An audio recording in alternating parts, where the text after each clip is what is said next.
In today's video, I'm going to teach you how to use a Notion Finance Tracker. This amazing tool can help you manage and organize your financial life with clarity and ease. Let's dive right in and explore its features together. We'll start by setting up an expenses database. This step is essential because tracking where your money goes is a fundamental part of financial management. First, open Notion and create a new page. Name it Expenses Database. Within this page, you'll want to set up columns that capture all necessary details. Typical categories include the date, description, amount, and category. This will allow you to log each expense with the appropriate information. It's helpful to think about categories that fit your lifestyle, like groceries, entertainment, or utilities. Once that's done, you can start entering your expenses. Adding new entries is as simple as filling in the respective fields. Ensuring that every transaction is documented.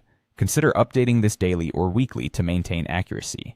Next, we move on to creating an income database. This database will serve as a concise record of all the money coming in. Create another page in Notion and name it Income Database. Here you'll want columns for the date, source of income, and amount. It's crucial to include all possible income sources, such as your salary, freelance projects, or any side hustle earnings. Inputting these systematically helps you get a complete picture of your financial inflows. Now it's time to build a monthly budget database. This database acts as your financial planning tool. Begin by setting up a new page called Monthly Budget. List all your fixed and necessary expenses such as rent, bills, and savings, and allow space for variable expenses like dining out or shopping. Creating columns for budgeted amount and actual amount helps track deviations and manage finances better. Now, on to setting up a savings goals database. It's a motivational tool to keep your financial health on track.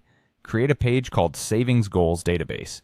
Make sure to include columns for the goal name, target amount, saved so far, and deadline.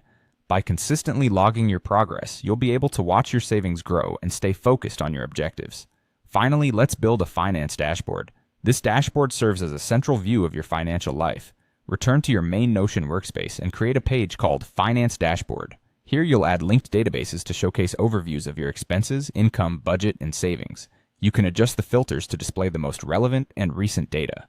Adding graphs can also provide a visual representation, making it easier to digest information at a glance.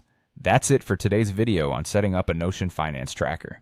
Remember that consistency and regular updates are key to effective financial management.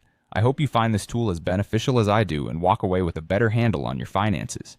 Keep experimenting with and personalizing your finance tracker to fit your unique needs. Thank you for joining me today and happy tracking.